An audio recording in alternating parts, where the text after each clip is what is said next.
नमस्कार दोस्तों, हम डिस्कस करेंगे कॉमर्स के MCQs PGT commerce preparation guide से। आज का पहला क्वेश्चन है, which of the following is not an assumption of net income approach to capital structure. Capital structure की नेट इनकम अप्रोच के अजम्पशंस में से इनमें से एक अजम्पशन नहीं है। जो नहीं है उसको पहचानना है। Option A, no taxes. Option B, cost of debt is more than cost of equity. Option C, use of debt does not change the risk perception. And option D, cost of debt in cost of equity remains constant. सही जवाब है option B. बाकी जो options हैं वो assumptions हैं net income approach की, और ये जो बी ऑप्शन है ये इसकी एजम्पशन नहीं है। Next, if capital structure of a company comprises of equity capital worth ₹10 lakh, preference capital ₹6 lakh, debentures worth ₹14 lakh, capital gearing ratio will be. Capital gearing ratio क्या होगा? क्वेश्चन में हमें दिया है कैपिटल दी है, इक्विटी कैपिटल, प्रेफरेंस कैपिटल भी दी है, debenture भी दिया है। डिबेंचर और प्रेफरेंस कैपिटल ये फिक्स्ड चार्ज बियरिंग सिक्योरिटीज हैं, जबकि ये non fixed charge bearing security है इक्विटी। हमें निकालना है कैपिटल गियरिंग रेशियो।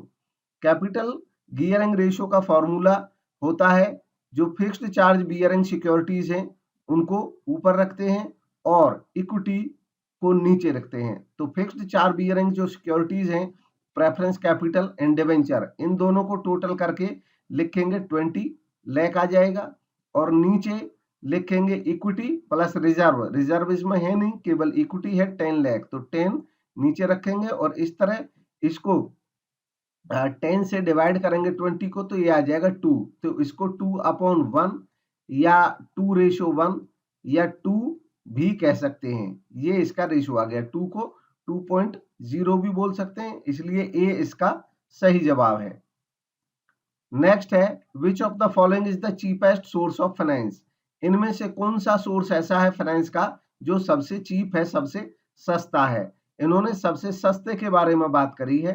तो ऑप्शन है A, retained earning, option B, bank overdraft, option C, debentures, and option D, cash credit. Given options में से सही जवाब है option A, retained earning. Retained earnings के मामले में ये होता है कि इसमें कोई डिविडेंड या कोई भी कॉस्ट इसमें होती नहीं है, इसलिए इसको सबसे सस्ता साधन वित्त का माना जाता है।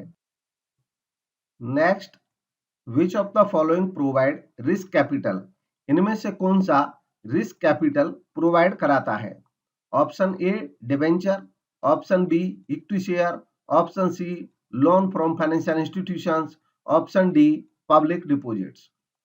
डिबेंचर, लोन या पब्लिक डिपॉजिट, ये तीनों ही एक्सटर्नल लायबिलिटी होते हैं कंपनी के लिए, और जो इक्विटी शेयर होते हैं ये इंटरनल लायबिलिटी होते हैं।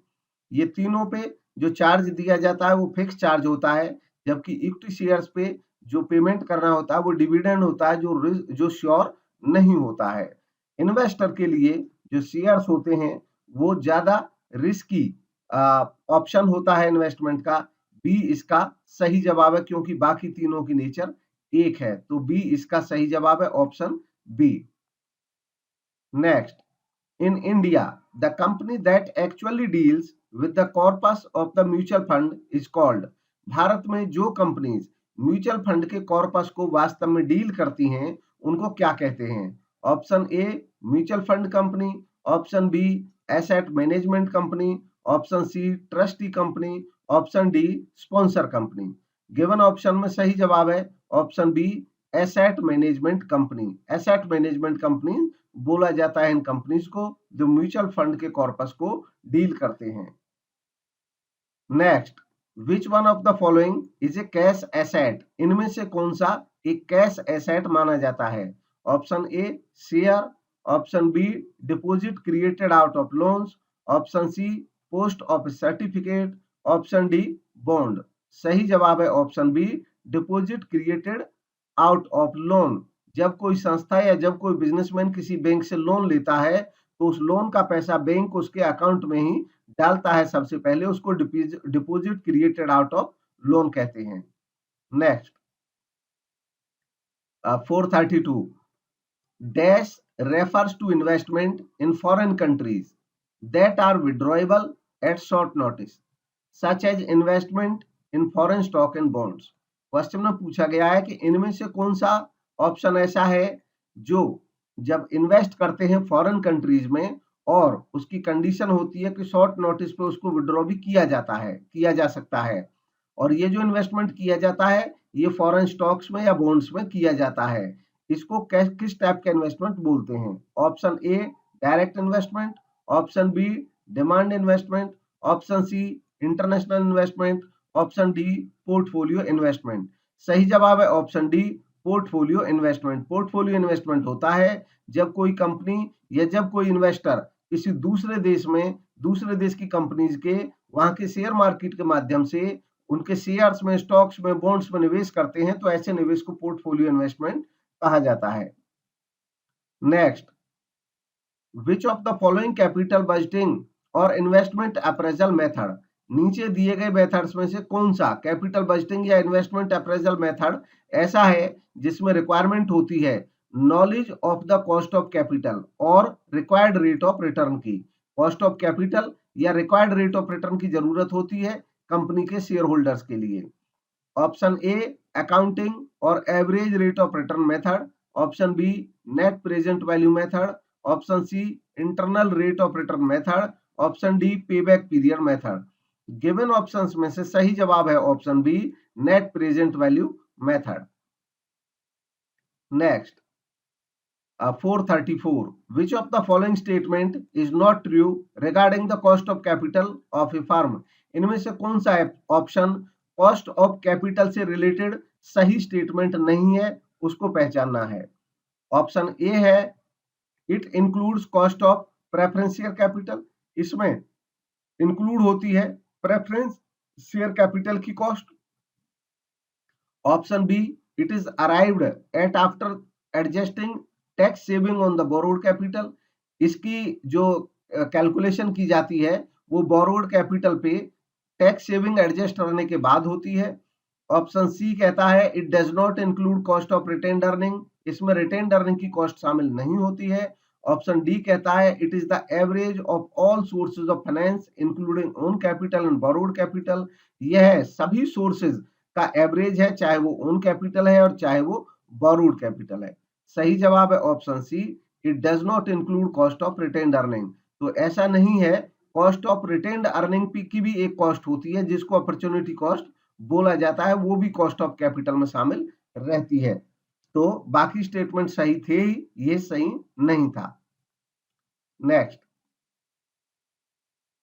विच of the following is N important recommendation of शोर कमेटी, इनमें से कौन सी शोरे कमेटी की एक इंपोर्टेंट रिकमेंडेशन है, यह बताना है। ऑप्शन ए है norms for inventories and receivables covering 15 major industries, option B fixation of separate limit by bank for peak and non peak level, option C है lending norms for bank lending to industry covering 3 methods for calculation of maximum permissible bank finance, option D है submission of operating plan for ensuing year by borrowers to indicate likely demand for credit। सही जवाब है option B fixation of separate limit by bank for peak and non peak level, यानी कि शोरे committee की एक महत्वपूर्ण recommendation है कि फिक्स करना अलग अलग लिमिट बैंक के लिए पीक और नॉन पीक लेवल के लिए। Next 436 which of the following theories supports the hypothesis that the firm's dividend policy has no effect on the value of its asset?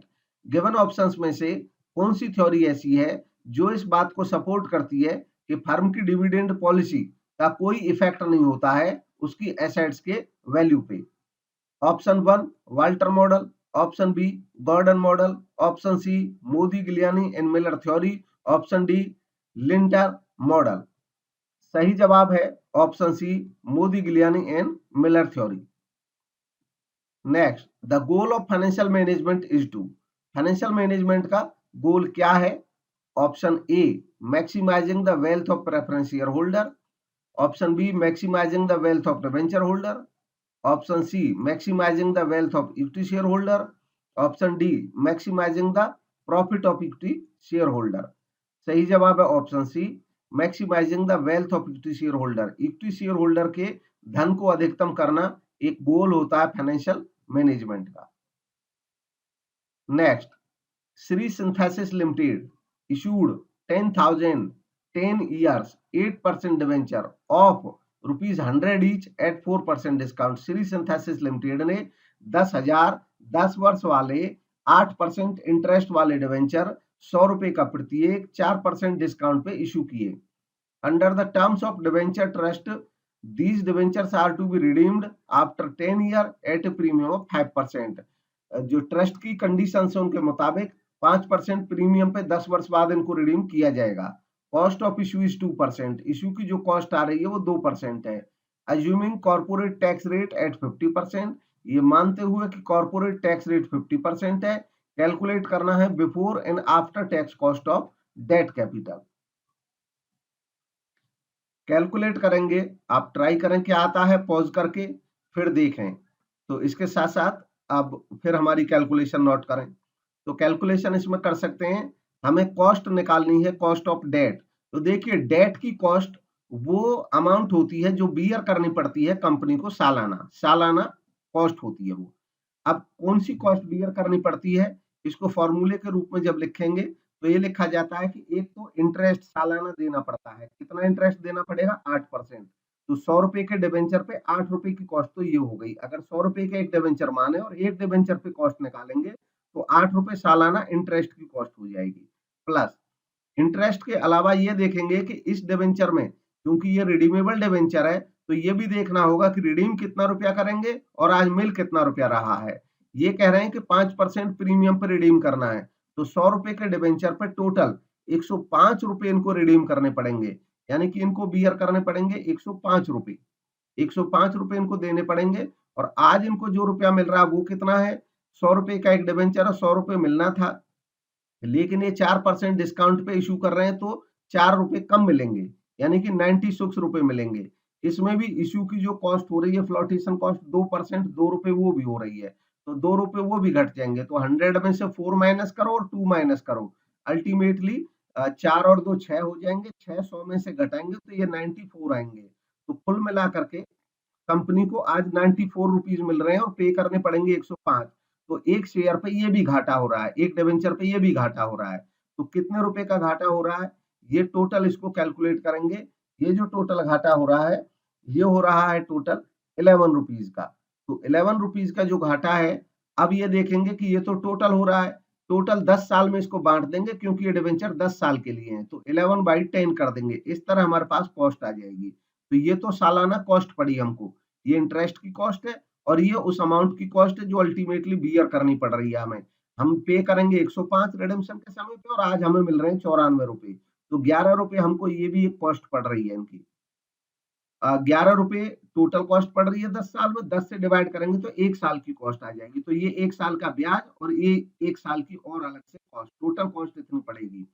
अब हमें कॉस्ट निकालना है तो बेस परसेंटेज में हम निकालते हैं, तो इसके बेस पे हमें रखनी पड़ेगी डिवेंचर की वैल्यू। डिवेंचर की वैल्यू भी चूंकि हमें उन्होंने दे रखी है अलग अलग कि ₹105 हमें रिडेम्पशन पे देने पड़ेंगे और आज हमें मिल रहे हैं ₹94। तो इनकी एवरेज निकाल लेंगे जब इस तरीके से दी होती है। तो 105 प्लस 94 और डिवाइडेड बाई 2 कर देंगे तो ये इनकी एवरेज आ जाएगी और इसको कर देंगे इंटू 100। अब इसको आप कैलकुलेट कर सकते हैं। ऊपर जो वैल्यूज हैं, ये 11 को आप 10 से डिवाइड करेंगे तो ये 1.1 आ जाएगा। 8 ये ऑलरेडी है, तो 8 और 1.1 यानी कि ये हो जाएगा 9.1।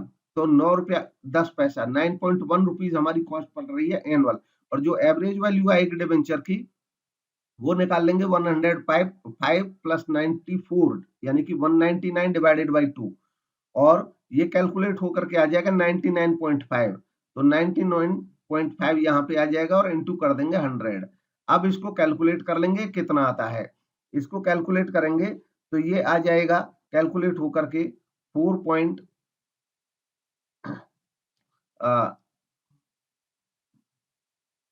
ये आता है 9.4 9.15 ये आ जाएगी कॉस्ट। और ये जो कॉस्ट आएगी तो डिवेंचर पे बाय डिफॉल्ट जो कॉस्ट निकल करके आती है ये बिफोर टैक्स आती है, तो बिफोर टैक्स तो आ जाएगी 9.15, 9.15% यानी कि ये इसका सही जवाब हो जाएगा। और आफ्टर निकालने के लिए क्या करते हैं, आफ्टर के लिए जो भी हमारे पास कॉस्ट आई है इसमें बिफोर वाली में मल्टीप्लाई कर देते हैं जो टैक्स का रेट है उसकी, तो इसको मल्टीप्लाई कर देंगे 9.15 इंटू 50%, 50% का मतलब 0.50 हो गया, तो इससे आप मल्टीप्लाई करेंगे ये आ जाएगी 4.575, तो ये इसका सही जवाब हो जाता है। नेक्स्ट देखेंगे 439, which one of the following is not among the assumptions of the Modigliani-Miller model? इनमें से कौन सा MM मॉडल का एक assumption नहीं है? ऑप्शन ए है perfect capital market, option B equivalent risk classes, option C dividend payout ratio to be 50%, option D absence of taxes. सही जवाब है ऑप्शन सी, यह है इसका assumption नहीं है MM मॉडल का, बाकी तीनों MM मॉडल के assumptions हैं। Next, the term capital structure implies, capital structure जो टर्म है इनमें से वो कौन सा रिलेट करता है इस कैपिटल स्ट्रक्चर से? गिवन ऑप्शन में ऑप्शन 1, ऑप्शन 2, ऑप्शन 3, 4 इनको रीड कर लें और देखें कौन सा सही है।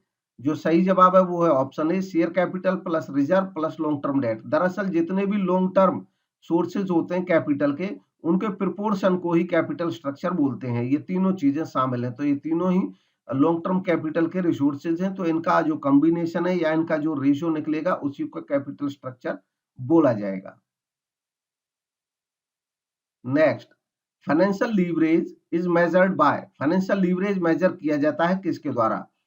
जो तीनों ऑप्शंस हैं उनमें से चारों ऑप्शंस में से देखें करेक्ट ऑप्शन कौन सा है, तो इसका जो फॉर्मूला है डायरेक्ट वही इसका सही जवाब है, option B EBIT upon EBT. EBIT वो अर्निंग जो इंटरेस्ट और टैक्स से पहले की है, ईबीटी वो अर्निंग जो केवल टैक्स से पहले की है यानी कि इंटरेस्ट के बाद की है, तो जो इंटरेस्ट का डिफरेंस है वो इनमें दिख जाता है। Next, which of the following is not an assumption of Modigliani in Miller theory of capital structure? इनमें से कौन सी assumption MM थ्योरी की assumption नहीं है, यह बताना है। Option A homogeneous expectations, option B absence of taxes, option C imperfect capital market, option D rational investor and manager. सही जवाब है option C imperfect capital market, यह एजम्पशन नहीं है मोदिग्लियानी एंड मिलर थ्योरी की। Next, a project is worthwhile और profitable if its NPV is, एक project अच्छा माना जाएगा प्रॉफिटेबल माना जाएगा अगर उसका एनपीवी होगा इनमें से क्या? Option A less than 0, option B greater than 0, option C equal to 0, option D more than 1। सही जवाब है ऑप्शन बी ग्रेटर देन 0, अगर 0 से ज्यादा होगा तो प्रॉफिटेबल माना जाएगा।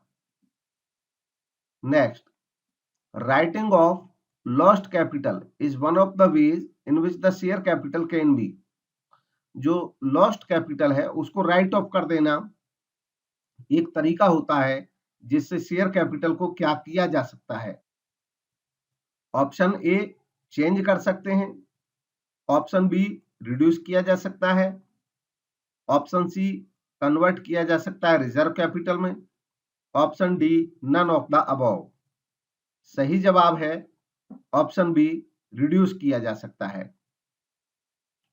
Next, what proportion is calculated to find out the extent of external fund in shareholders fund in acquiring the assets of a firm? कौन सा प्रोपोर्शन कैलकुलेट किया जाता है ये पता करने के लिए कि एक्सटर्नल फंड कितना है और शेयर होल्डर्स फंड कितना है किसी एसेट्स को एक्वायर करने में? Option A loan equity ratio, option B proprietary ratio, option C net price ratio, option D return on capital used ratio. सही जवाब है option A loan equity ratio. Next, the expected return on an investment minus the risk free rate is known as. इसमें पूछा गया है कि किसी investment पे एक्सपेक्टेड रिटर्न में से अगर रिस्क फ्री रेट घटा दें तो उसको क्या बोला जाएगा। Option A risk free asset, option B risk premium, option C sales risk, option D risk governance. सही जवाब है option B risk premium. Next, dash is the maximum growth rate a firm can achieve without external financing of any kind. इनमें से कौन सा वो maximum growth rate है जिसको एक फर्म अचीव कर सकती है बिना किसी एक्सटर्नल फाइनेंसिंग के।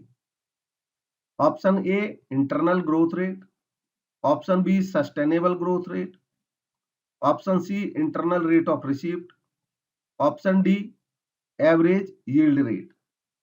सही जवाब है option A internal growth rate.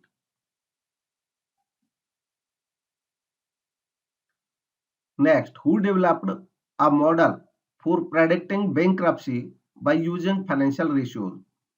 इनमें से किसने फाइनेंशियल रेशियोज को यूज करते हुए बैंक्रप्सी को प्रेडिक्ट करने का मॉडल डेवलप किया।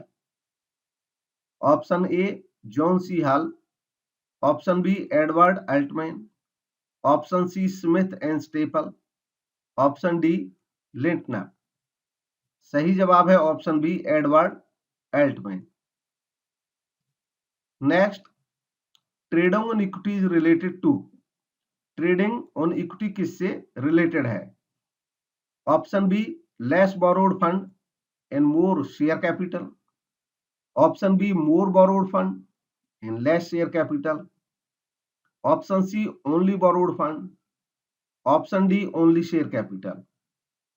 सही जवाब है ऑप्शन बी ज्यादा बोरोड फंड और कम शेयर कैपिटल।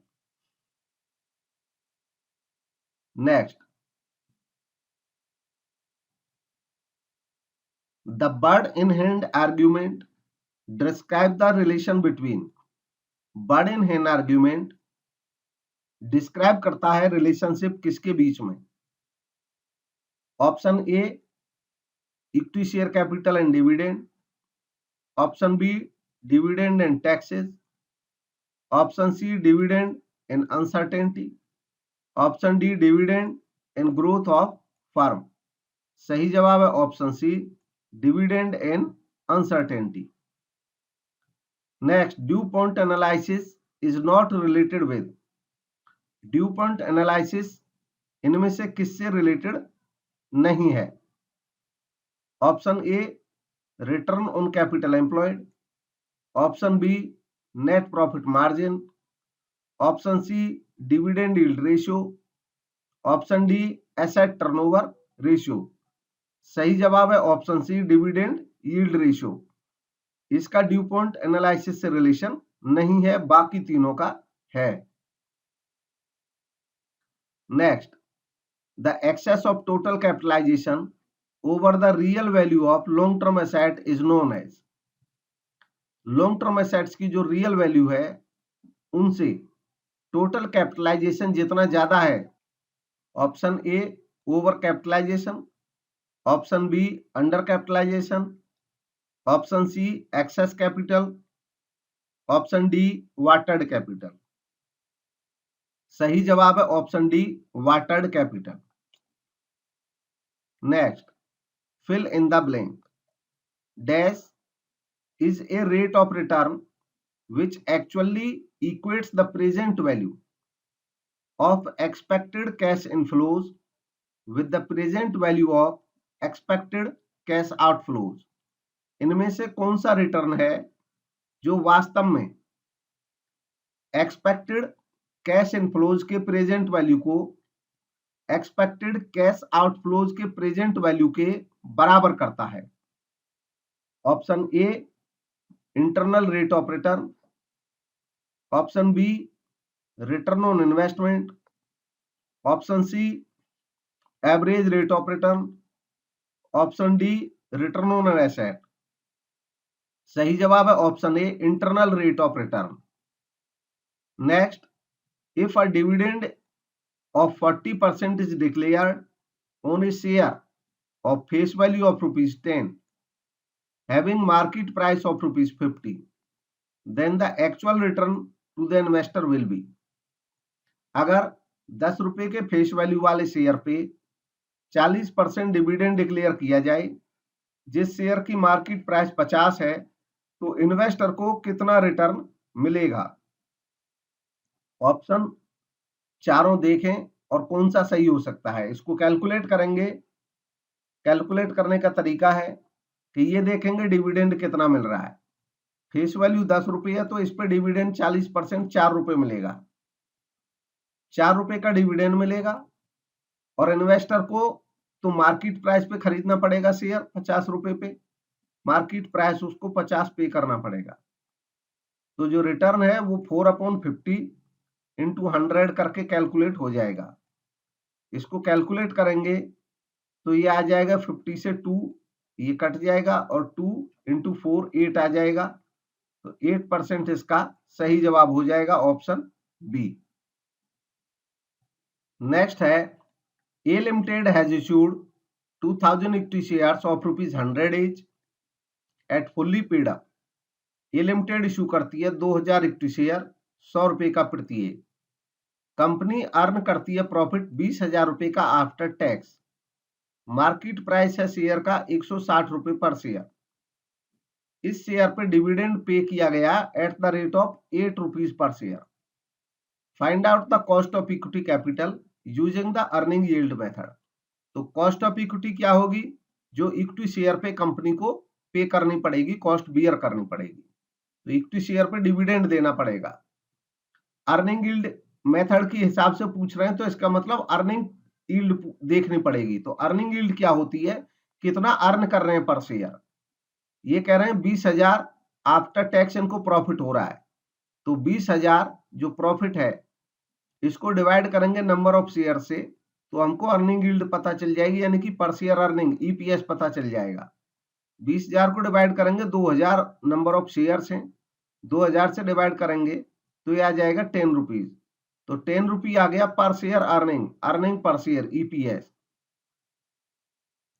अब हमें कॉस्ट निकालनी है, तो कॉस्ट के लिए जो पर शेयर अर्निंग है यानी कि टोटल 10 रुपीज, इसके अपॉन करेंगे मार्केट प्राइस शेयर का 160 रुपया और इनटू कर देंगे 100 और इसको अब कैलकुलेट कर लेंगे। ये आ जाएगा 6.25%। तो यही इसकी कॉस्ट आ जाएगी 6.25%। ऑप्शंस में जो सही जवाब है वो है option A. Next, in aggressive financing strategy is one where. एक एग्रेसिव फाइनेंसिंग स्ट्रेटेजी होगी जहां पे 4 ऑप्शंस हैं। ऑप्शन ए है a portion of long term fund is raised from short term sources. Option B long term funds are raised from long term sources only. Option C financing decisions are spontaneous.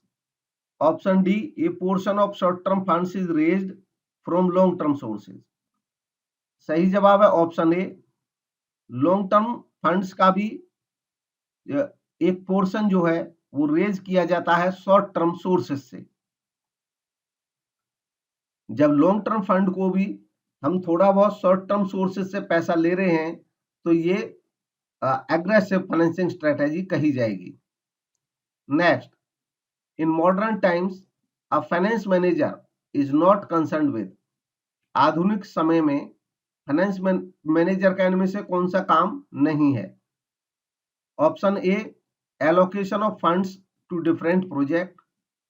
Option B measurement of result of each allocation of fund. Option C accurate record keeping. Option D total amount of capital employed. सही जवाब है option C, record keeping करना accurately ये finance manager का काम नहीं है, बाकी तीनों हैं। Next, which one is a false statement. इनमें से कौन सा स्टेटमेंट ऐसा है जो फॉल्स है? Option A, longer the duration of operating cycle, larger is the amount of working capital requirement. Option B, an increase in average debt collection period lowers the requirement of working capital. Option C, working capital requirement increase during the period of increasing inflation.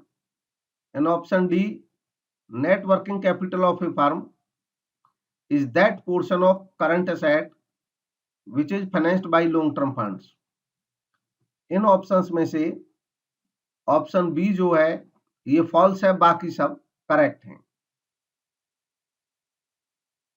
Next, which of the following is an unlevered firm? इनमें से कौन सी एक unlevered firm है? Option A firm that uses debt only to finance its asset. Option B है a firm that uses both debt and equity to finance its asset. Option C है a firm that uses no debt and finance its assets entirely by equity. Option D, none of the above. सही जवाब है option सी। Levered firm वो होती है जो date का use ज्यादा करती है, अनलीवर्ड वो होती है जो डेट का यूज नहीं करती है। Next, the earning per share is calculated by using the following formula. EPS किस तरीके से कैलकुलेट होता है? ये फॉर्मूले दिए हैं सभी ऑप्शंस में। ऑप्शन सी इसका सही जवाब है, अभी डिस्कस भी किया था एक न्यूमेरिकल में।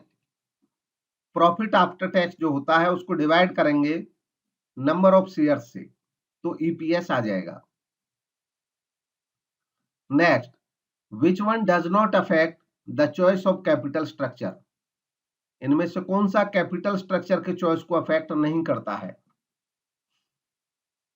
गिवन ऑप्शंस में ऑप्शन ए है debt service coverage ratio, option B debt equity ratio, option C cost of equity, option D cash flow position. Capital structure को बाकी सभी फैक्टर्स अफेक्ट करते हैं छोड़ करके ऑप्शन बी को, इसलिए बी सही जवाब है। Next, which one is true? Option A, receivables do not help growth of sales, other things remaining the same.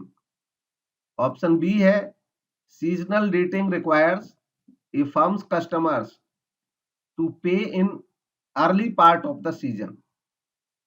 Option C है one of the objectives of financial management is to increase the size of investment in receivables. Option D है receivables represent a stage in the operating cycle of a manufacturing firm which is located in between sales and cash stage. तो जो option D है इसका वो सही है, true है। बाकी सब अनट्रू स्टेटमेंट थे कि रिसीवेबल यानी कि ट्रेड रिसीवेबल रिप्रेजेंट करते हैं एक स्टेज जो ऑपरेटिंग साइकिल में ही आती है सेल और कैश के बीच में, क्रेडिट सेल और कैश के बीच में। Next, according to which approach the overall capitalization rate and the cost of debt remain constant for all the degrees of financial leverage? Financial leverage की सभी डिग्रीज पे कौन सी अप्रोच के मुताबिक कैपिटलाइजेशन का रेट और कॉस्ट ऑफ डेट कांस्टेंट रहते हैं? गिवन ऑप्शंस में जो सही जवाब है वो है option C, net operating income approach. Next, dividend is usually paid on. Dividend usually pay किया जाता है किस पे?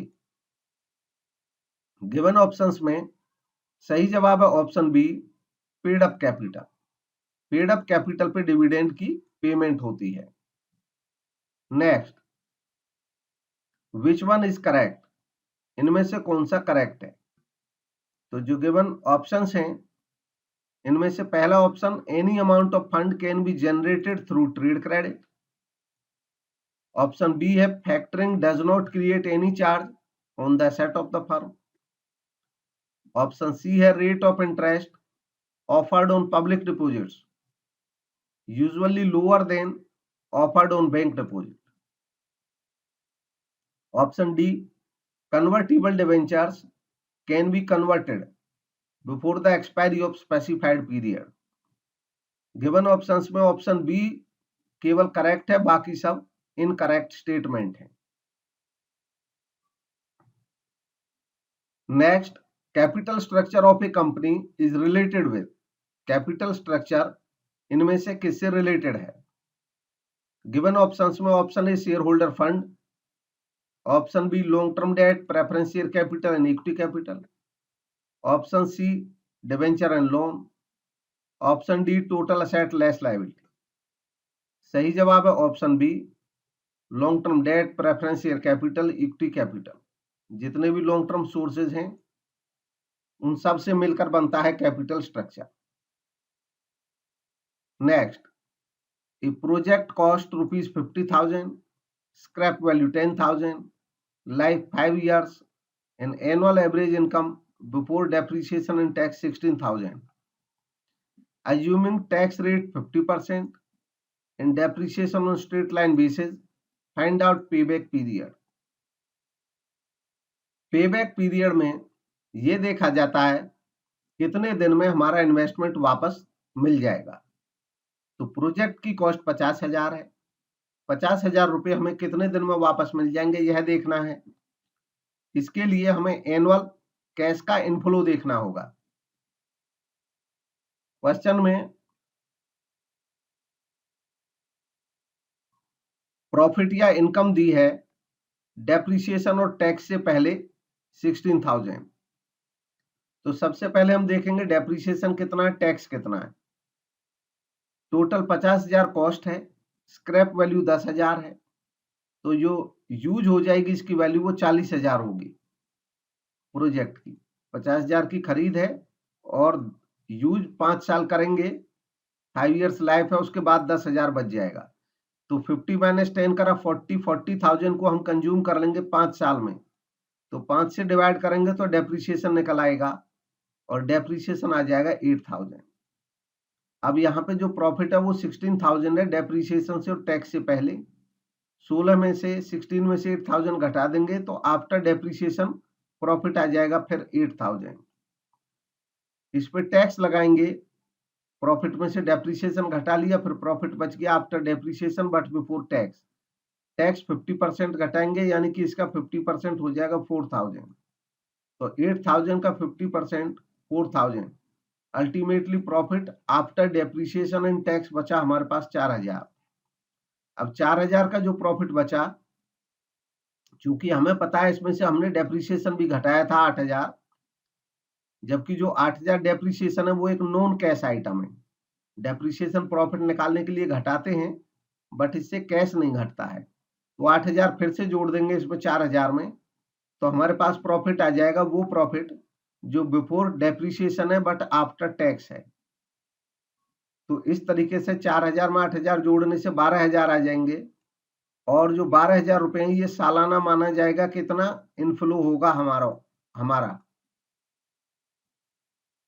और आउटफ्लो जो हो रहा है वो 50,000 है। तो 50,000 हम इन्वेस्ट कर रहे हैं और एनुअल हमारे पास पैसा आएगा 12,000। तो 50,000 को डिवाइड करा 12,000 से तो हमारे पास आ जाएगा, इसको जब कैलकुलेट करेंगे 4.17। इस तरह ये जो 4.17 है ये आ जाएगा पेबैक पीरियड। तो बी इसका सही जवाब है। नेक्स्ट,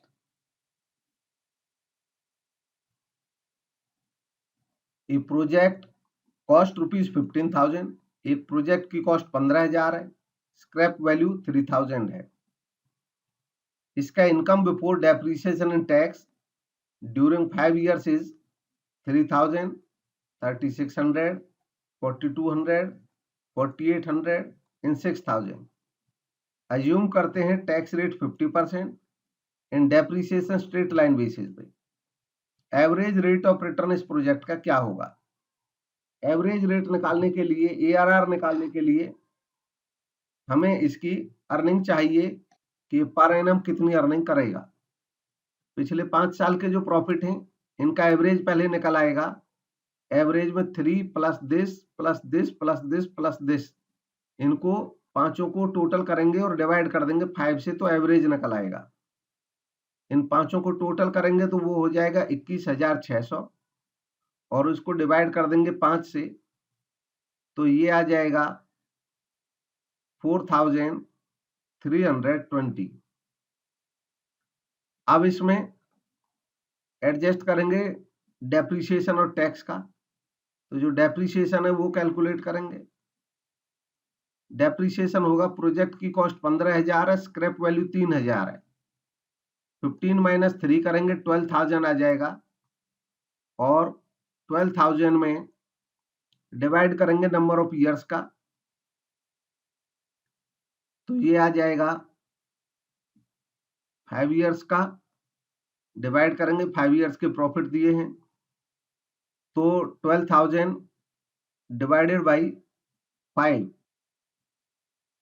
2400, ये डेप्रिसिएशन आ गया। तो इस प्रॉफिट में से डेप्रिसिएशन का लेस कर देंगे 2400 और ये आ जाएगा माइनस करने के बाद टोटल ये 20, 13 से 4 9 और ये 1920 पे से अब टैक्स माइनस करेंगे। टैक्स रेट दिया है 50%, तो इसका 50% आ जाएगा 960 इसमें से लेस करेंगे, तो ultimately after depreciation after tax ये बचेगा प्रॉफिट हमारे पास 960। तो 960 का जो प्रॉफिट बचेगा ये तो आ गई इनकम हमारी। और अब देखेंगे एवरेज इन्वेस्टमेंट। एवरेज इन्वेस्टमेंट निकलेगा, ओपनिंग में इन्वेस्टमेंट 50,000 था, क्लोजिंग में स्क्रैप वैल्यू 3 हटा करके 12,000 बचा। इसका मतलब 12,000 की वैल्यू इसकी कंज्यूम हो गई थी। अल्टीमेटली इसकी एवरेज जब हम वैल्यू निकालेंगे तो शुरू में 15 थी, लास्ट में बचा केवल 3,000, तो 15 प्लस 3 कर देंगे इसको और इससे इसका एवरेज निकल आएगा। 15 प्लस 3 हो जाएगा 18,000। 18,000 को 2 से डिवाइड करेंगे तो एवरेज निकल आएगा 9,000, तो 9,000 एवरेज आ गया। अब हमें निकालना है इसका ARR, तो उसका तरीका है जो हमारे पास अल्टीमेटली प्रॉफिट बचा, नेट प्रॉफिट लास्ट में 960, उसके अपॉन करेंगे जो एवरेज वैल्यू आई है एसेट की, वो निकल करके आ गई है 9,000 और इंटू 100, इसको कैलकुलेट करेंगे तो इसकी वैल्यू आ जाती है 10.67%। इस तरह बी इसका सही जवाब आ जाएगा 10.67%। नेक्स्ट और लास्ट क्वेश्चन है आज का ये, which of the following is not a feature of payback period method. इनमें से कौन सा पेबैक पीरियड मेथड का फीचर नहीं है। ऑप्शन ए है it is simply a method of cost recovery. Option B है it consider profitability of the project. Option C है it does not consider the time value of money. Option D है it does not consider the risk associated with the project. सही जवाब है option B, it considers profitability of the project. ये wrong है statement, क्योंकि ये profitability को नहीं देखता है, केवल पैसे की वापसी को देखता है, बाकी सब इसके फीचर हैं। तो बी इसका सही जवाब हुआ। तो ये थे आज के एमसीक्यूज, और इस पूरी सीरीज को देखने के लिए चैनल को सब्सक्राइब करें अगर आपने अभी तक नहीं किया है तो। और ये बुक खरीदने के लिए आप अमेज़न के थ्रू या फ्लिपकार्ट के थ्रू खरीद सकते हैं, घर बैठे मंगा सकते हैं। पीजीटी कॉमर्स प्रिपरेशन गाइड के नाम से सर्च करेंगे, आपको बुक मिल जाएगी। Thank you for watching.